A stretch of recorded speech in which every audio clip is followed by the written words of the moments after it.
गणपती स्थापनेच्या वेळेस गणपतीचा कलश कसा बसवायचा आणि हे कलश बसवायच्या आधी आपल्याला सर्वप्रथम जे आहे ते दीप प्रज्वलन करायचं आहे।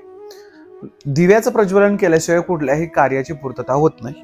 आणि त्यानंतर आपल्याला सर्वप्रथम मंडलाची आखणी कशी करायची हे मी तुम्हाला दाखवत आहे। जिथं आपण कलश स्थापित करणार आहोत तिथं सर्वप्रथम आपल्याला शुद्ध शुचिभूतीकरण करून घ्यायचं आहे। पाठ चौरंग जिथं कुठं काय असेल तिथं, आणि त्यानंतर तिथं जे आहे ते आपल्याला श्रीचं चिन्ह जे आहे ते आपल्याला काढायचं आहे। श्रीचं चिन्ह काढून झाल्यानंतर आपल्याला त्याच्यावरती कोणत्याही रंगाचं जे वस्त्र आहे ते आपण जिथं कलश स्थापना करणार आहोत, शक्यतो लाल रंग केशरी रंग असावा, परंतु आपण हरित क्रांतीचा प्रतीक म्हणून हिरवा रंग जो आहे तो हिरव्या रंगाचं वस्त्र आपण इथं ठेवत आहे। बघा, प्रत्येक ठिकाणी एक आगळे वेगळे कलश स्थापना करायची पद्धत असते।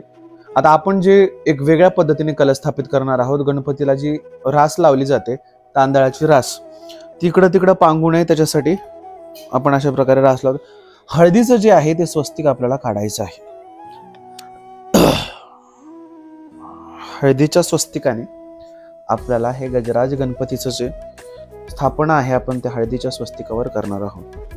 बघा, भगवंत कोणत्या ना कोणत्या रूपात आपल्या घरात या दिवशी स्थापित किंवा येऊन बसणार आहेत, आणि त्याच्यानंतर आपण त्याच्यावरती कुंकू टाकूया। स्वतःच्या कपाळाला देखील कुंकू लावून घ्यायचा, आणि त्यानंतर जे कलश आपल्याला स्थापित करायचा आहे तो कलश आपल्याला याच्यावरती मांडायचा आहे। आता या कलशावरती स्वस्तिक किंवा तुम्हाला जे काही काढायचं असेल ते तुम्ही काढू शकता। खाली ताट पण ठेवू शकता तुम्हाला जे काही ठेवायचं तुमच्या इच्छेनुसार आपण ठेवू शकतो।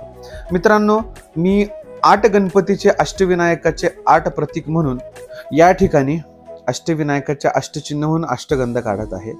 8 प्रकारचे गंध भगवंताला मी काढत आहे। त्यानंतर कलशाच्या मुखाला आपल्याला गंध लावायचा आहे, आपल्याला स्वतःला गंध लावायचं। जे श्रीफळ आपण अर्पण करणार आहे त्या श्रीफळाला देखील गंधाक्षत करून घ्यायचं आहे।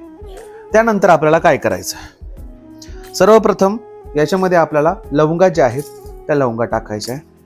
त्यानंतर हळद कुंकू, बुक्का, गुलाल, अक्षत आणि खडी साखरेचा एक तुकडा आपण या कलशामध्ये टाकला। त्यानंतर हे विडे आपण घेतलेत बघा, खारे, खोबरं, हळकुंड, सुपारी, हे सर्व जे आहे ते आपल्याला कलशात सोडायचंय। त्यानंतर 1 रुपयाचा किंवा जसा शिक्का तुमच्याकडे असेल चांदीचा, सोन्याचा, तो शिक्का आपल्याला याच्यामध्ये सोडायचा। त्यानंतर जेव्हा आपण हे पाणी जल याच्यात सोडणार तेव्हा आपल्याला सर्व नद्यांना आवाहन करायचं। गंगेच, यमुनेच, गोदावरी, सरस्वती, नर्मदा, कावेरी असे या कलशावर हात ठेवून जेवढ्या नद्यांचं नाव तुम्हाला स्मरण होईल त्या नद्यांचं नामस्मरण करायचंय, आणि हे पाणी आपल्याला या कलशामध्ये सोडायचंय। हर हर गंगे, हर हर गंगे, हर हर गंगे, हर हर गंगे, हर हर गंगे म्हणून आपल्याला पाणी याच्यामध्ये सोडायचं। आता पाणी जे आहे पूर्ण आपल्याला कंठापर्यंत भरायचं नाही। याच्यामध्ये आपण काही जण नागवेलीचे पानं लावतात, काही जण आंब्याचे जे पानं आहेत ते लावतात। असं प्रत्येक ठिकाणी आगळं वेगळं जे आहे ते गणेशोत्सवाचं स्वरूप आहे। 5 पान काही ठिकाणी लावले जातात, आपण देखील इथं 5 पानं लावणार आहोत। आणि आंब्याचा ढगळा जो आहे तो पूजेमध्ये महत्वाचा आहे, म्हणून आंब्याचा ढगळा आपण याच्यावरती लावला। आणि अशा प्रकारे जो कलश आहे आपला रेडी आहे, आणि याच्यावरती आपण जे आहे ते श्रीफळ स्थापित करायचं आहे। ओम गंगणपते नमः म्हणून आपल्याला या नारळ तुम्हाला दिसावं म्हणून तुमच्या दिशेने मी स्थापित करत आहे। आपल्याला कलावा बांधायचा, हळदीची गाठ बांधायची, या नारळाची पूजा करायची। कलशामध्ये दैवत असतं म्हणून कलशाला देखील ओवाळायचं, अवक्षण करायचं, पान फुल व्हायचं, आणि याच्यावर देखील एक जानवा आपल्याला शेवटी अर्पण करायचं आहे।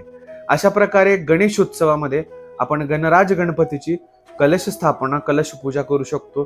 कोणताही स्वस्तिक मंडल देखील खाली न मांडता अगदी सोप्या पद्धतीने घरात गणपती बसवताना कसा कलश स्थापित करायचा हे मी तुम्हाला सांगितलं। ओम काली। या कलशामध्ये आणखीन एक आपल्याला गोष्ट ऍड करायची, ती म्हणजे भगवंताचा आवडता दुर्वा, आपण दुर्वा देखील याच्यात टाकू शकतो। ओम काली।